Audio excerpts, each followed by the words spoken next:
Hej, z tej strony witam was za ten SN7. W kolejnym odcinku z Mario Forever The Samsara Worlds. No dobrze, pora na świat 14, świat ostateczny. W starych wersjach pamiętam, że ostatnim światem był świat 12. To był dalej ten świat, po prostu miał mniej poziomów i miał cyferkę 12. Nie było tego świata pustynnego, który teraz jest 12. I nie było tego świata z okrętami, który jest teraz 13. Dobra. No już się zaczyna nieźle. Wszystko chce nas zabić. Ale można się było tego spodziewać, prawda?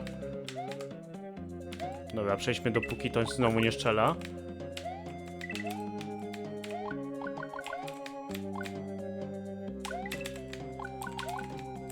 No i uciekamy. Te chmurki mnie tu blokują, co? Znaczy nie chmurki, tylko są bloki przy tych chmurkach. Słabo widoczne, ale są. Okej. Ale jesteśmy przy checkpoincie, więc dobrze. No, tutaj mamy bonusową strefę. No nie musimy do niej wchodzić, ale myślę, że warto.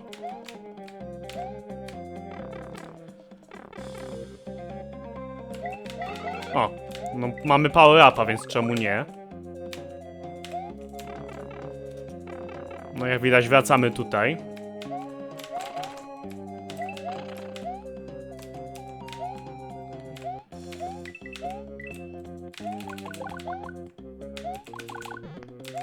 No tak, oczywiście wszystko jest odporne na te kule ognia, więc to głównie służy jako dodatkowe trafienie, co?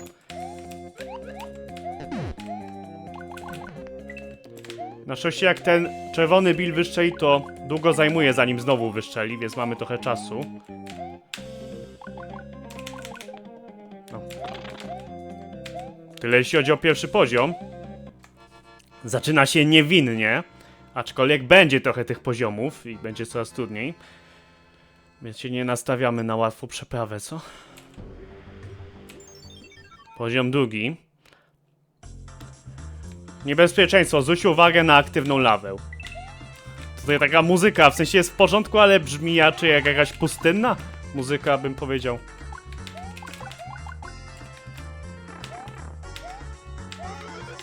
O.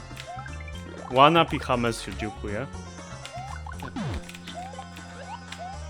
Dobra, wynoszę się stamtąd może. No i tutaj mamy znowu to ostrzeżenie. Leci trochę tych podobu. Więc stąd uciekamy. Tu chyba nie będzie nic leciało.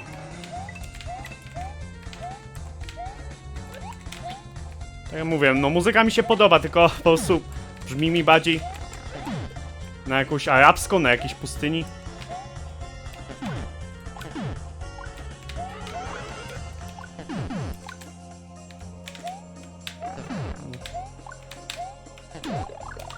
Dobra. Tu nie byłaby czegoś jeszcze? Nie wiem.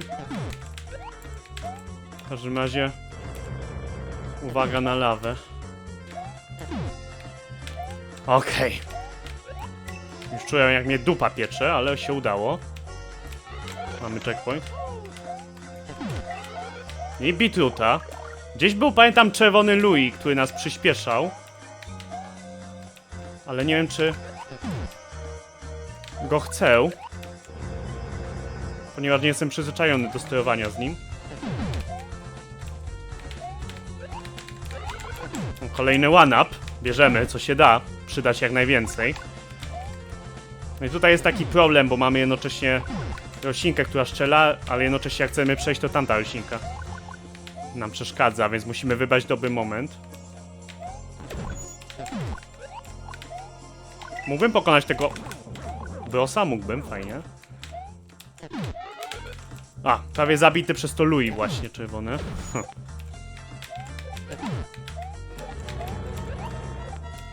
Okej. Po prostu idziemy. Tu możemy przejść górą, mimo że tak wygląda, jakby był jakiś labirynt. Więc tak przejdę po prostu. O, koniec etapu, świetnie. No, dalej jest jeszcze w porządku, nie jest tak strasznie trudno. Ale przyszła pora na jaskinię. To bym powiedział, to jest taki pierwszy difficulty spike. tutaj animacja jak mają wchodzi. Nie wiem dlaczego strasznie spowalnia pod koniec. Trochę zajmuje zanim dotrze ostatecznie do tej rury. Uwaga! Pociski lawowe. No niestety te pociski zabijają nas natychmiast, nieważne jaką formą mają jesteśmy. Plus jest natomiast taki, że zawsze wyskakują w tych samych miejscach, w tej samej formacji, więc możemy stwierdzić, gdzie będą. To nie jest loteria. Więc musimy po prostu być bardzo ostrożni. Nie raszować za bardzo. Tutaj mamy one-upa, ale chyba są tylko jednorazowe. Jeżeli umrzemy nawet bez zdobycia one-upa, to z tego co wiem już znika. I tutaj paradoksalnie w lawowej jaskini mamy ice flowery, ale wciąż są przydatne.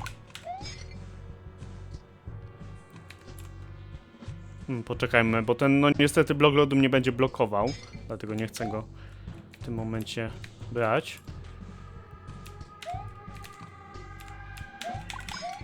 Okej, no właśnie na przykład tutaj, no ale wolałem zamrozić tego kupę niż go cmoknąć. No. O, dobra, już nie opłaca mi się raczej wracać po tamtego kwiatka. O, świetnie. O i tutaj kolejne miejsce, gdzie nie chcemy dotknąć tych Billy. O, polecam od tego czerwonego kupy się odbić chyba łatwiej niż od zielonego. Mamy checkpoint i one-up jest tu przy checkpoincie i to jest one-up, który zawsze mamy. No i teraz pora na jeden z najtrudniejszych momentów w całym świecie. Mamy tutaj spam podobu. Bill. I jeszcze jak przeskoczymy tam dalej, to pokazują się kolejne te bile. O, jest tego trochę. Ale jakoś się udało tu przejść. Niestety to jeszcze nie jest koniec. To roślinka strzela wolniej niż myślałem. Oj. No właśnie, no musimy pamiętać, gdzie są te wszystkie przeszkadzajki, co? W dodatku kończy się czas, a ja dalej nie mam tak, jakbym chciał to wybite. O, dziełki. No niestety my też mamy młotki, zgaduję, można tak to nazwać, ale my niestety nie zniszczymy tych bloków w tym. Uwaga, bo tam jest sufit, mimo że nie wygląda. I tu uwaga, bo wyskoczył te tatałajstwa.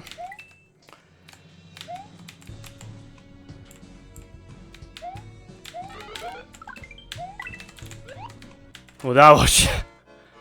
Dobra, na szczęście jesteśmy nietykalni, jak już zdobędziemy metę.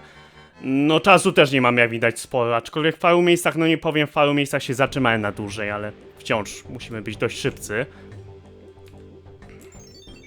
Niestety jestem mały, ale cóż.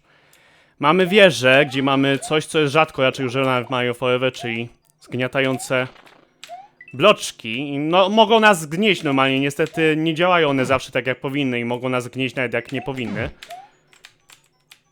Nie zdarza się to zawsze, ale miałem parę razy tak, że mnie nagle zgniotło, jak po prostu od boku mnie na powietrze napierało, mimo że jeszcze nie powinno to mnie zabić. I w starej wersji bodajże to był jako trzeci etap, nie było tego jaskiniowego poziomu. Czyli było lepiej, zgaduję. Ale nic.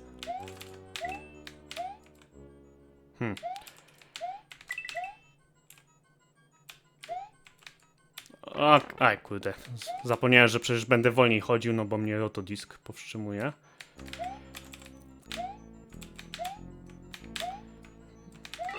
O, tutaj mamy do zdobycia na pewno one-upa. Super. Jejku. Coś o czym mówiłem. No nie wiedziałem, że jest taki błąd, zawsze mnie od razu zabijało, zaraz wracam. Dobra, jestem. Może tym razem się uda nie wbić w ten sposób. O, tym razem się udało wydostać, nie wiem dlaczego mnie tak wzięło wtedy. No na szczęście one-upa zdobyłem wtedy, no to nie straciłem niby życia, no ale trochę irytujące. Pierwszy raz mi się tak zdarzyło. Jak na ogół miałem coś takiego, to mnie po prostu zabijało, jak mnie gra uznała, że zgniotło. Tu z kolei mnie wbiło najpierw. No i tu jest mały problem.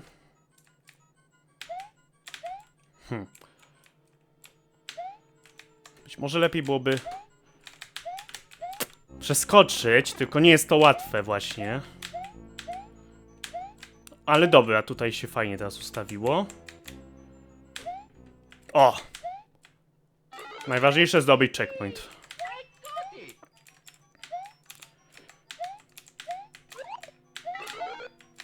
I jakiegoś grzybka. Co to był za dźwięk? Czy to był dźwięk jak Dry Bones staje? Nie wiem. Tak czy inaczej, mam nadzieję, że to nie jest nic, co mnie może zabić. No tutaj trzeba trochę poczekać, zgaduję. No to jeden z tych poziomów, co musimy czekać, nie ma wyjścia. Louis. No Louis nam niestety nie daje prawie żadnego skoku w tej grze, ale przynajmniej dodatkowe trafienie.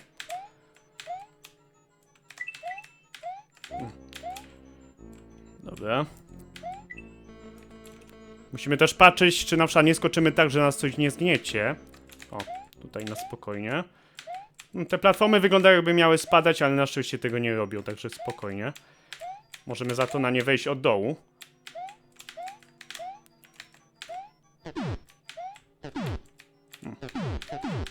I tutaj będzie one-up. Udało się go złapać. Super. Nie musiałem zlatywać na dół. O, wezmę Fireflowera, dziękuję bardzo. No i tyle. Nie jest to strasznie trudny poziom. Musimy po prostu się przyzwyczaić do tych zgniatających bloków, gdyż działają trochę inaczej niż nam by się zdawało. Czasami może się okazać, że zostaniemy zabici przez powietrze. No już 5. etap. Bum Bum! Nie jest to przeciwnik Super Mario Bros. 3, który miał nazwę Bum Bum, tylko lakitu rzucające wybuchowe spajni.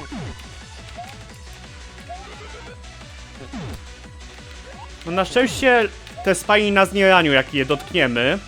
Natomiast co innego wybuch skaduje. No jak widać po pewnym czasie wybucha.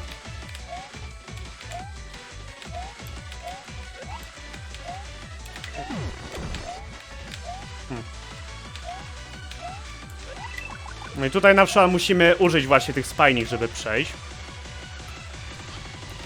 O, jak widać mogę normalnie tego dotykać, to jest plus.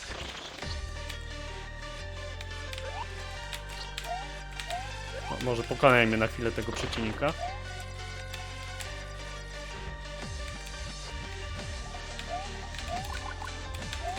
O. Fajna muzyka też, muszę przyznać, taka dynamiczna. Teraz się rozkręca.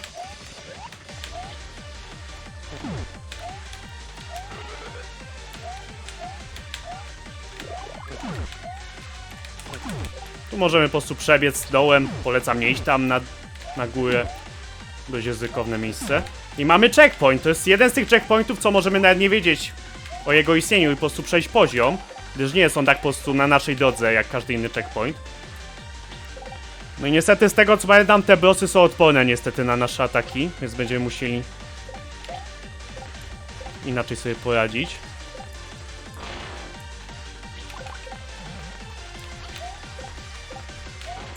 Okej.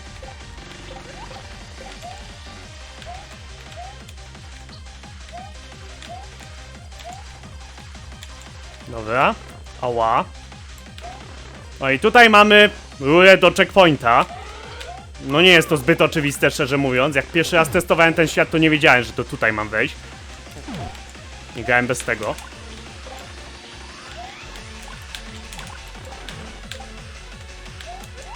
No niestety te bossy są problematyczne, no bo nie możemy ich pokonać kulą ognia. Na szczęście tutaj mamy one-upa, więc to jest duży plus. No i tylko teraz jeden z najtrudniejszych momentów w tym świecie. Musimy zdobyć Beetroota przy tym właśnie brosie. I no nie będzie łatwe zadanie. Bo boss, jak widać, no nie chce nas tutaj. Ale się dobra udało, tylko teraz go muszę jeszcze donieść. Niestety ten Beetroot daje nam tylko jedno życie, czyli jak zdobędziemy jako mały Mario, dostaniemy tylko Super Mario, co jest bardzo irytujące moim zdaniem.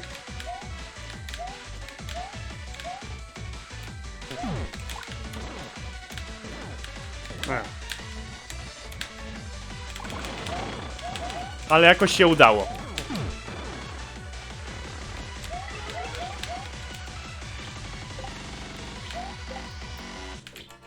No i tyle. No polecam zdobyć tego checkpointa, dzięki temu będziemy mogli dość łatwo zdobyć one-upa. No niestety mamy tylko super mushroom przy checkpoincie, chyba że coś ukrytego, dlatego niestety może się okazać, że musimy bez otrzymania obrażeń od checkpointa dojść do tamtego bituta. No nie jest to zbyt przyjemne, ale co poradzić. No i mamy airship. Nie może zabraknąć ostatniego świata bez airshipa, co?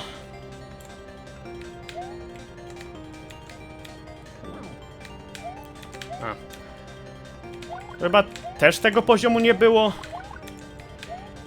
w oryginalnej wersji. No mamy takie niebieskie bullet bille, które są naprawdę szybkie. Także musimy uważać. Gdzieś jeszcze były na pewno Rocky Wrenche, ale na szczęście na razie na nie nie trafiłem.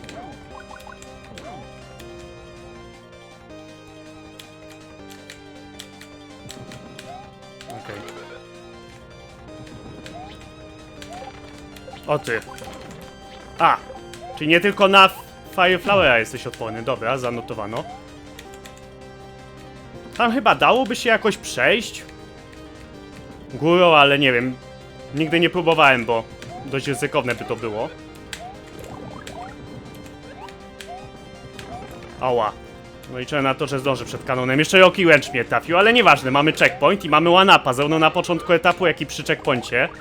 Także jest to super ułatwienie.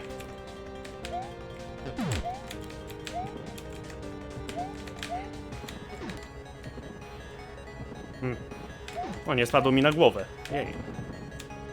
Jak tu trzeba uważać, nie widać tego na pierwszy rzut oka, ale nie można tędy przejść. No i nawet nie zdobyłem power-upa, jeszcze oberwałem. Nie znoszę tego, jak Mario skacze nisko czasami, bez powodu. Dobra, zaraz wracam. Tutaj doszliśmy, tak? Okej. Dobra. A, fajnie. No nic to, idziemy dalej. Albo i nie. Znowu ten sam miejscu, zaraz wracam. Dobra. Udało się bez oberwania zdobyć tym razem tego Fireflowera. Nie podskakiwać tutaj. Dobra. Aha. No tu by się przydało podskoczyć, co?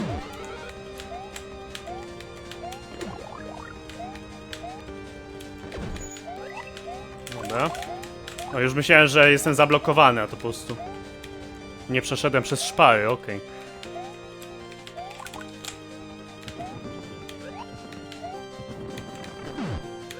No tutaj przejdźmy jak najszybciej, bo trochę ciężko.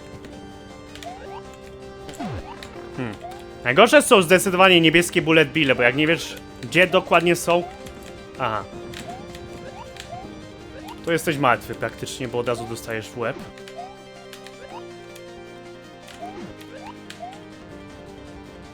Dobra, przechodzimy, zanim nas trafi kolczatka z nieba, co? No nie jest to na szczęście najtrudniejszy airship w historii. Mamy one-upa i nawet checkpointa, także jest dobrze. Ostatnia prosta przed zamkiem. No też bardzo trudny poziom, ogólnie. Oczywiście się muszę podniecić, bo mamy muzykę z Megamana, z etapu Firemana, z Megamana 1. Oczywiście remix.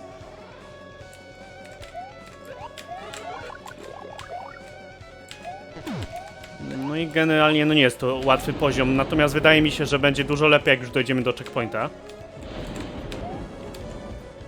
O, tutaj jak wylądujemy na platformie, możemy poczekać, aż Spiny przejdzie, no jak nie, no to... Dalej możemy go ominąć, tylko musimy albo wrócić na platformę, albo jakoś przeskoczyć nad nim.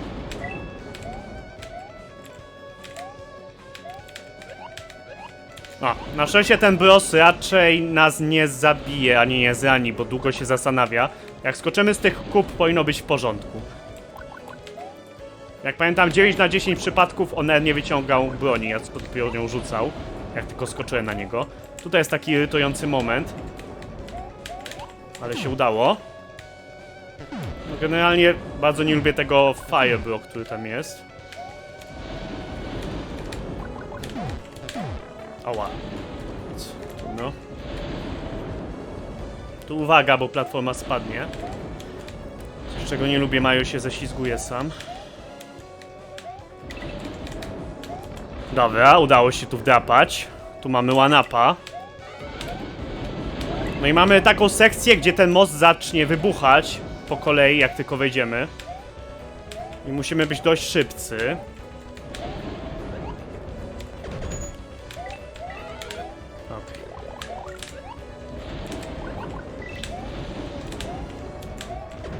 Okay. Tu nie ma power-upu z tego co pamiętam, więc polecam ominąć to miejsce i po prostu udać się tutaj. Bierzemy po prostu power-upa z tamtego pierwszego rzędu bloczków. Mamy checkpoint.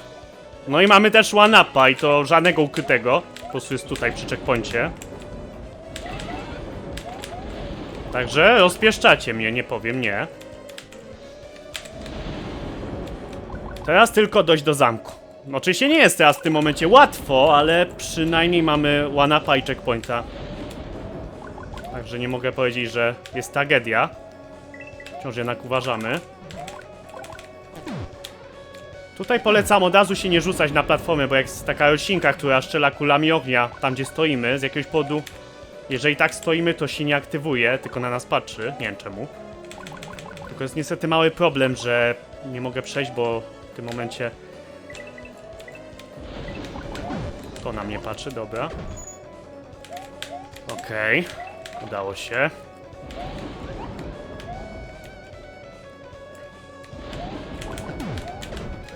A tutaj jest zwykły czerwony Bill. Au. Trochę ząbałem, ponieważ można po prostu tutaj stanąć i wtedy, jak widać, te kule ognia nic nam nie zrobią. Tak samo teraz ząbałem, czemu ja tam idę zamiast poczekać, nie wiem. Uciekamy! Dobra, udało się. No, zamek jest potężnych rozmiarów, nie powiem nie. Nic, tylko do niego wejść. Dobra. Dobra, jestem. Pora na zamek. Mamy muzykę z Undertale, Asgore, remix bodajże. I oczywiście bardzo groźnie wyglądający zamek. A, nie rzucaj proszę tym bumerangiem, co? Poczekajmy tu chwilę. No tutaj mamy takie platformy, których nie lubię za bardzo, ponieważ ciężko jest stwierdzić, na czym możemy stać. Czy możemy stać jeszcze na tych głowach Bowsera, czy już nie? Nie wiem. Jeszcze tam ten kupa jest nieznośny. Wydaje mi się, że możemy stać trochę dalej na tych głowach Bowsera, tak wystaje coś jeszcze z tych głów. Jest chyba tak. Ale wolałbym zwykłe takie platformy bez tych głów. No ale rozumiem, że musi groźnie wyglądać. O, dobra.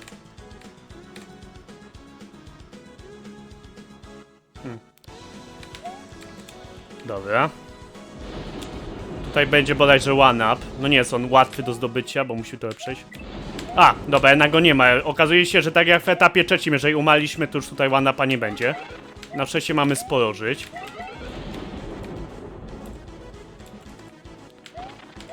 O, i możemy przejść dalej. Będzie bardzo dużo checkpointów też, co sekcje praktycznie. Bardzo mi się podoba ta nutka, ponieważ jednocześnie jest taka smutna, ale w tym momencie jest też taka bardzo na zasadzie, że już jesteś blisko, już jest prawie koniec, niedługo pokonasz Bowsera, jak motywuje do walki. No i mamy tutaj wybór, ogień czy lód, to generalnie któryś z tych pomieszczeń musimy przejść, nie na zasadzie, że oba. Wybieramy swoją truciznę. Myślę, że lodowe pomieszczenie jest lepsze. Tak czy inaczej musimy wybrać, bo już od checkpointa to nie wrócimy do tamtego pomieszczenia.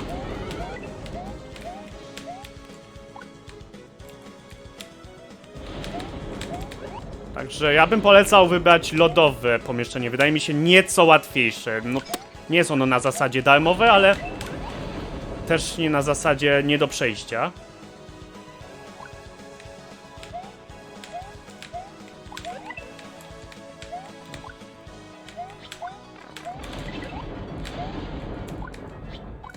To się nie na 100 chyba, nie?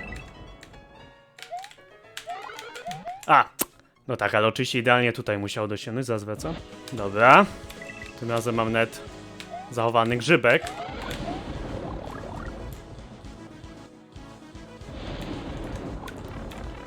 A jako, że obywałem, to już po prostu przebiegnę, co? No i tyle. No nie była to łatwa sekcja, ale myślę, że lepsza niż ognista.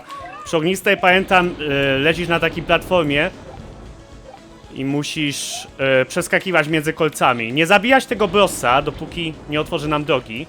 Myślę, że byłoby wystarczająco już tu, ale może jeszcze trochę. A zresztą. Dobra. Także polecam wybrać lodową ścieżkę. Chyba że chcecie mieć wyzwanie, to polecam ognistą. Natomiast dla każdego wyzwanie może być inne, może jakoś łatwiejsza jest ognista. Grałem w obie, wydaje mi się, że lepsza jest lodowa. Tak czy inaczej, po przejściu którejkolwiek dochodzimy do kolejnych pomieszczeń, to już są te same pomieszczenia. Niezależnie od tego, którą sekcję wybraliśmy. No i mamy też dużo checkpointów, więc przynajmniej tutaj o to się nie martwimy.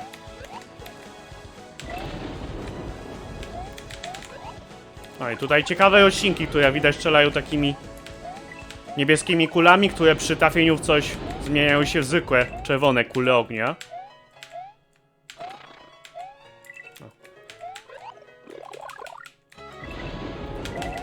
O, tu jeszcze bardziej się ta muzyka rozkręca.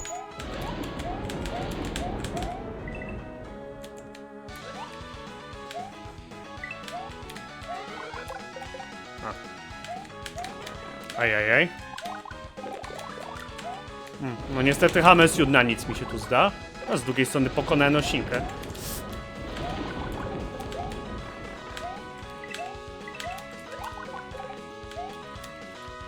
No i tutaj bodajże czekamy na windę. Okej.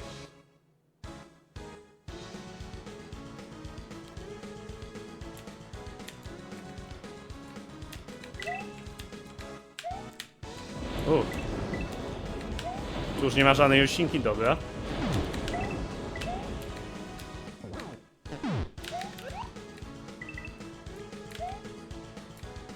Dobra, Dry Bonesy nas raczej nie powstrzymają, tak samo jak zwykły bro nad nami. Kolejny checkpoint. Wychodzimy na świeże powietrze. Ostatnia prosta przed bossem. No i mamy one-up tutaj przynajmniej, więc spoko. Mamy też Dry Bonesy, które latają jak parakupy, nie fajnie. Przynajmniej możemy uciąć im skrzydła i mieć już je z głowy praktycznie.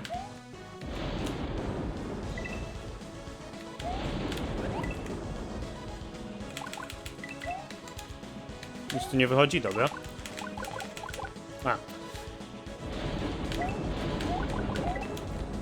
No, czasami te odcinki są łatwe, a czasami trudne, zależy jak te kule ognia polecą, szczerze mówiąc. O, na przykład jak teraz, to nie fajnie. Jeszcze mnie trafi, powiedzcie, no na szczęście nie. A, podziękuję za ten wspaniały bonus.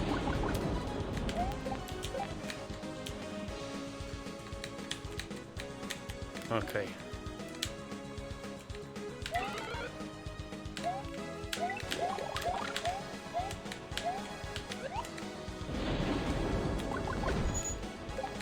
Uciekamy może po prostu.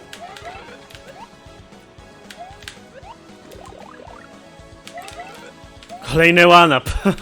Fajnie, fajnie. Nie powiem, że będę na to narzekał, bo naprawdę sporo tych one-upów.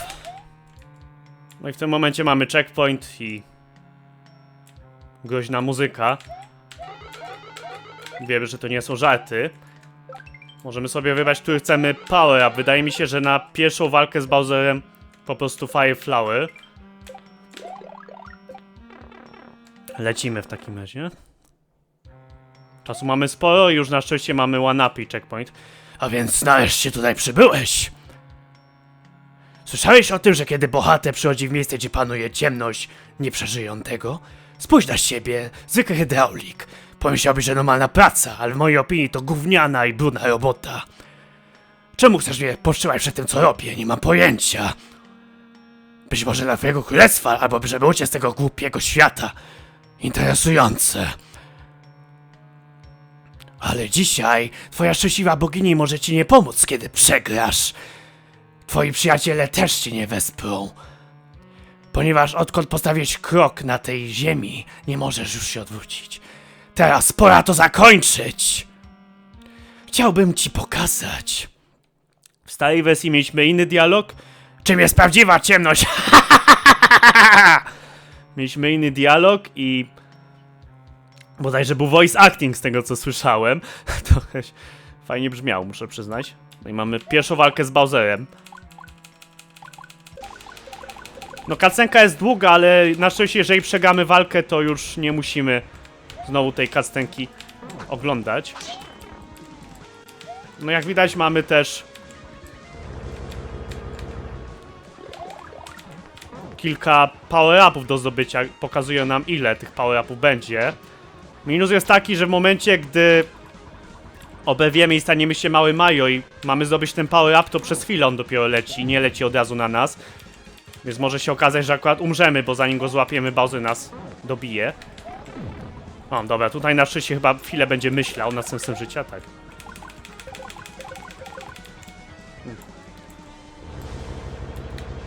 To jest jeden z jego trudniejszych ataków, szczerze mówiąc.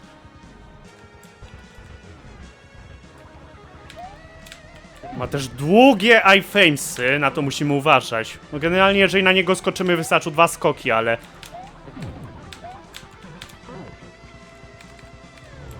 może być trudno, jak czasami ma co trudniejsze ataki. No na szczęście mniej więcej informuje przy każdym ataku, co zrobi. Musimy po prostu patrzeć, jak się świeci, jaki ma kolor jego atak na przykład. Czyli na przykład jak miał czerwoną piochę, to szarżował. A fioletowa piocha równa się... fioletowa piocha równa się, że po prostu uderzy tak przed siebie. Ja generalnie to będę nagrywał, aż oczywiście, no, go pokonam, no i po prostu pewnie wytnę to, co się nie udało. Aż będą te udane walki, żeby nie pokazywać, bo te walki są długie.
Dobra, już jesteśmy dość blisko, myślę, że powinno być w porządku.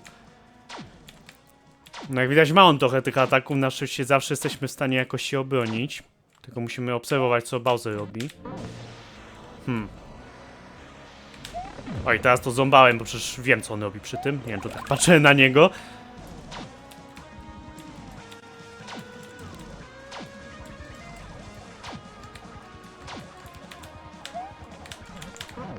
Okej, jeszcze 3 HP.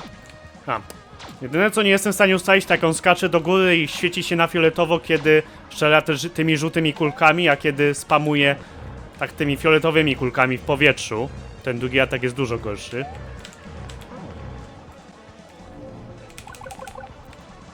Oj. Dobrze, preferuję mieć z tobą walkę. Jesteś najlepszym wojownikiem, jakiego spotkałem. Ale jeszcze nie zakończył się test.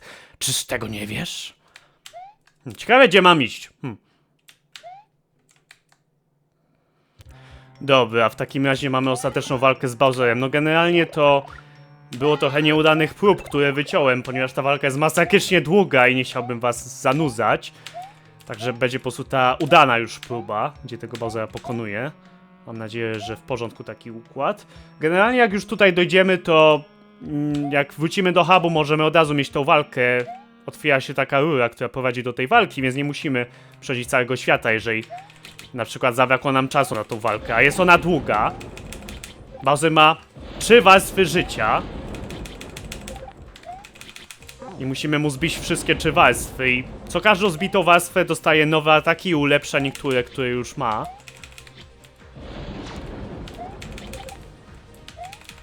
No i też generalnie to jest po prostu długa walka. Z Hammersuitem jeszcze nie jest tak źle, ale w momencie, w którym stracimy Hammersuita, jesteśmy Super Mario, to nie za bardzo mamy jak mu zadać obrażenia tak naprawdę.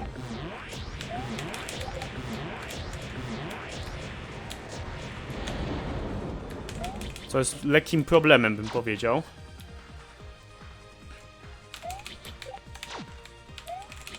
I wtedy wybieramy, czy chcemy zostać Super Mario i spróbować jeszcze skoczyć na Bowsera, czy celowo obywamy, żeby od razu mieć Hammersuit i móc go atakować. Jeżeli są takie 4 tylko różowe kulki, to one będą krążyć tak właśnie jak orbity, na co musimy uważać. Możemy je unikać, albo możemy po prostu bardzo się oddalić i wtedy powinny się zdespawnować. Jeżeli jest masa takich kulek, to na szczęście nie krążą jak orbity po całej planszy, po prostu chronią Bowsera. Więc nie możemy skoczyć na niego bez otrzymania obrażeń. Na przykład jak teraz. No tak jak przy tamtej pierwszej walce wystarczy na niego 2 razy skoczyć. W odróżnieniu od tego, ile trzeba młotkiem go trafić. Więc nawet jak mamy Hammersuit, opłaca się czasami po prostu na niego skoczyć, zamiast rzucać niego młotkami. No jeśli chodzi o te głowy, musimy obserwować, gdzie lecą. Tam, gdzie patrzą, tam strzelą. Brzmi prosto, ale po pierwsze są szare, więc ciężko czasami zobaczyć, gdzie strzelą, bo wszystko jest tu takie szarobury, a po drugie, im dalej w las, tym będzie więcej tych głów i szybciej będą strzelać. Więc to też nie jest aż tak prosty atak.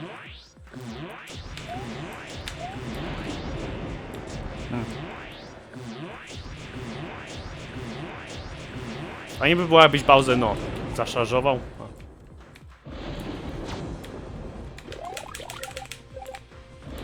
A przy tym ataku to po prostu strzela laserami na bojek, tak podniesie kciuk. Nie jest to zły atak sam z siebie, ale czasami może mu uciekać przed czymś innym. I akurat on tego ataku użyje, obie wiemy.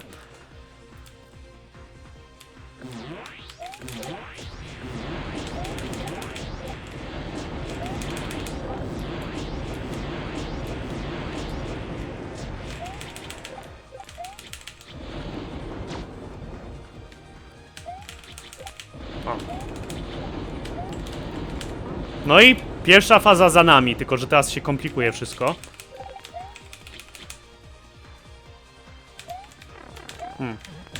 O, czasami Bowser się ustawi tak nisko, że nawet nie musimy liczyć na to, że zrobi szarże na nas, ale nie zawsze mamy taki przywilej, nie wiem, od czego to zależy.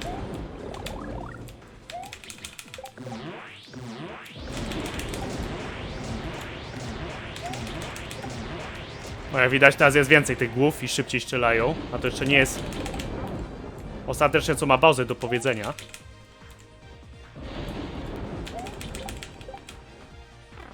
I tutaj jest niestety problem, bo jak już jest druga faza, Bowser czasami robi zwykłą szarżę jak zawsze, a czasami zamiast robić tę szarżę, to leci po planszy i strzela kulami ognia, dlatego nie wiedziałem, co on zrobi w tym momencie. O, na przykład teraz, na przykład robi wszystko na odwrót niż ja bym chciał. Gdzie on jest? Tu.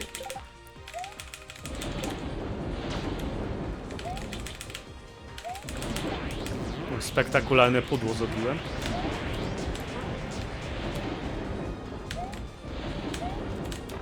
Nie lubię też jego ifamesów, ile je ma. Strasznie długo je ma.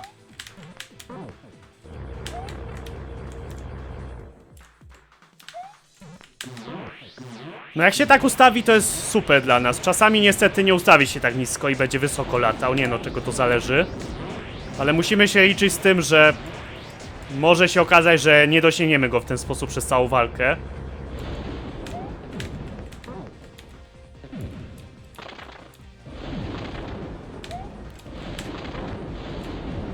O! Tutaj też przyjemny atak, jeśli chcemy trochę mu zadać obrażeń.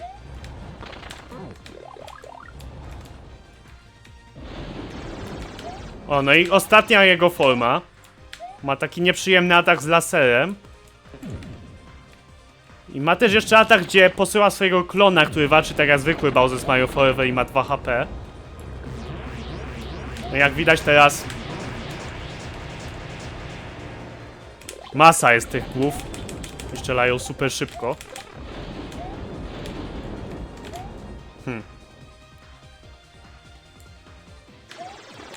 Nie wiem od czego zależy, jak ten laser poleci. Czy od naszej ostatniej pozycji.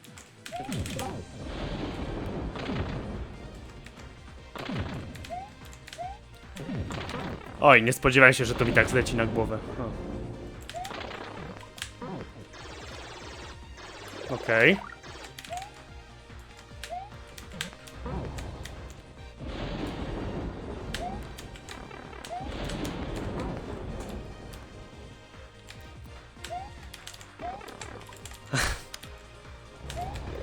Już myślałem, że mnie to dorwie.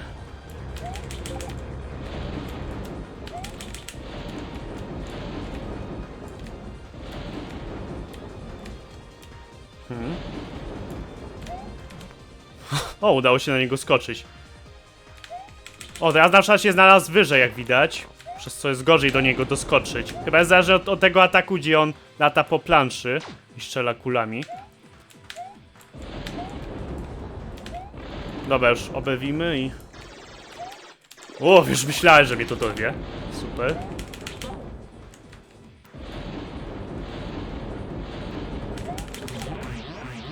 Ojej.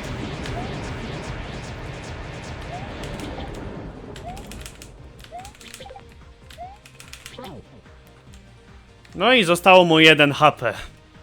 Już blisko końca. Koniec! Nie! Nie! Mogę być silniejszy, mogę kontrolować świat, mogę mieć niewolników, mogę mieć silne królestwo, mogę cię pokonać! A dlaczego? Dlaczego nie mogę cię pokonać? Dlaczego ten świat mnie nie wspiera? Dlaczego? Dlaczego?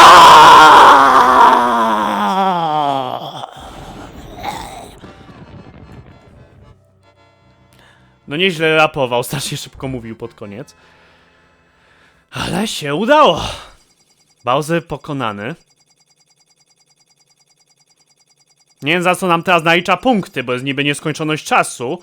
Czy są jakieś ustalone punkty za tego Bowsera, czy jednak jest jakiś czas? Tylko bardzo dużo po prostu, że tego nie odczuwamy. Znowu Mario przechodzi przez pustynię. W końcu Mario pokonał mrocznego Bowsera i uratował całe królestwo. Teraz idzie znowu na pustyni. Ale nie zmierza w kierunku mrocznych niebios, ale w kierunku grzybowego królestwa. Jest zmęczony i teraz musi odpocząć. Tak, tym razem jego przygoda naprawdę się skończyła. Dziękuję ci za to, że pomogłeś Maja ukończyć wszystkie 12 światów i ukończyłeś główną grę. Ty też możesz odpocząć. Albo możesz spróbować dodatkowe poziomy w ekranie zapisu.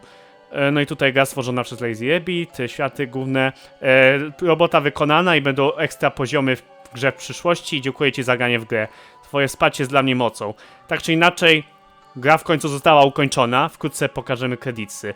I tak, jest tutaj napisane 12 światów. Dalej jest tak napisane, jakby było tylko 12 światów, jak w starych wersjach, mimo że mamy 14 światów. Aż dziwne, że to nie zostało zmienione. Bo okazuje się, że mamy Luigiego.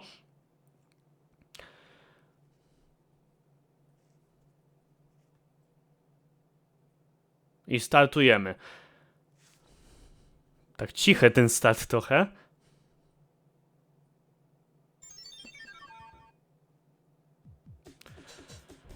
No i to koniec. Mario, Luigi i Peach odlatują z powrotem do Grzybowego Królestwa. Dziękuję za zagranie. No tak, uratowaliśmy Peach w świecie 8. Zgadza się, więc... teraz Peach i Luigi przylecieli po Mario na pustynię, po tym jak Mario pokonał ostatecznie Bowsera. Fajny szczegół.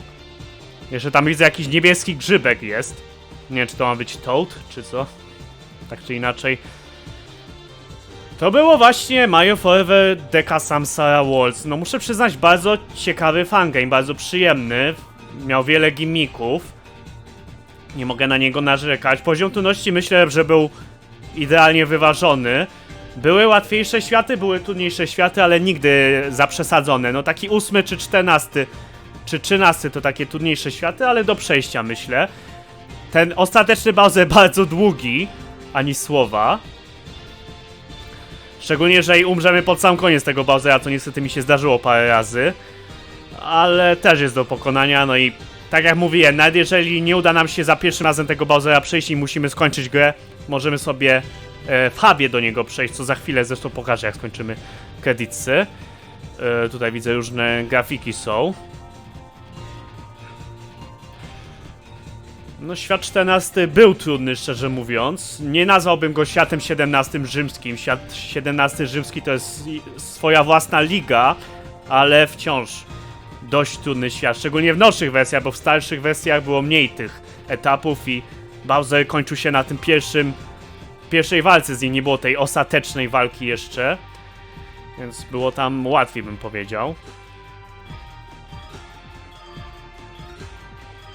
I czy to już koniec napisów końcowych, czy coś jeszcze tu będzie? Nie, odlatujemy. Fajny samolot, muszę przyznać, podoba mi się, że wzięte są takie bloki po prostu zwykłe z Mario i zrobiony z tego samolot. Taki najzwyklejszy. Tyle! Wywala nas do menu głównego.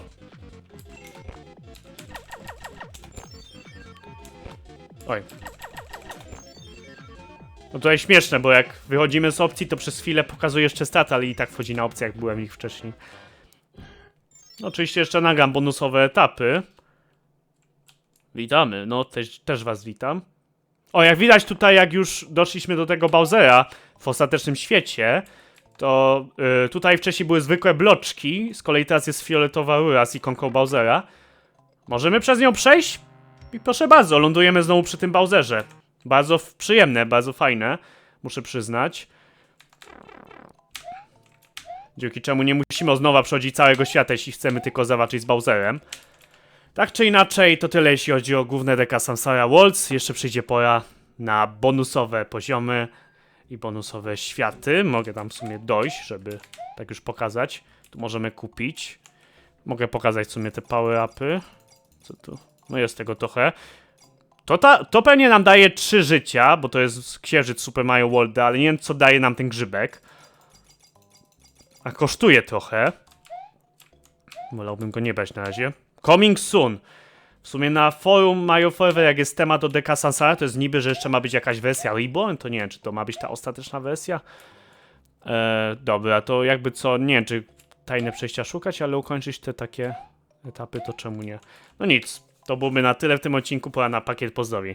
Pozdrawiam te osoby: Pola Kuczaba, Wojta Zadosa, Domagała, DP22, Nury, Wi-Fi, PSO, Game Games, Inbound, The Hedgehog, Pancake PS, Nelson Nix, Team Przyczak, Bez Nazwy, Żuboty, Pomidor, Cross Gaming Pet, Piotr Hadu, Union Game, YouTube, Nikoła, X, Kemantyczny Nazista, Kuprzy, Makiego, K12, Kłask 11, Batek ADM, X Blacki, Batcher Fire, Playershi 14, 26, Szymeczek, Mikołaj Games, Danon, Demus, Cela, Penio, Tomek 89, Banak 106, Filip, Boost, Łódź, Mario Forever, Toksyczny Baka, Katua na Zyć, Mastercard, Caloryfer, Mario Heiseya, Fox, Zosia, Zetniki, 6, Też XD, Walker 678, Filip Polska, Iwsiek, Bandax, Minecraft, BWM, Kenzo. Dzięki za oglądanie, pozdrawiam bardzo gorąco. Trzymajcie się. Cześć!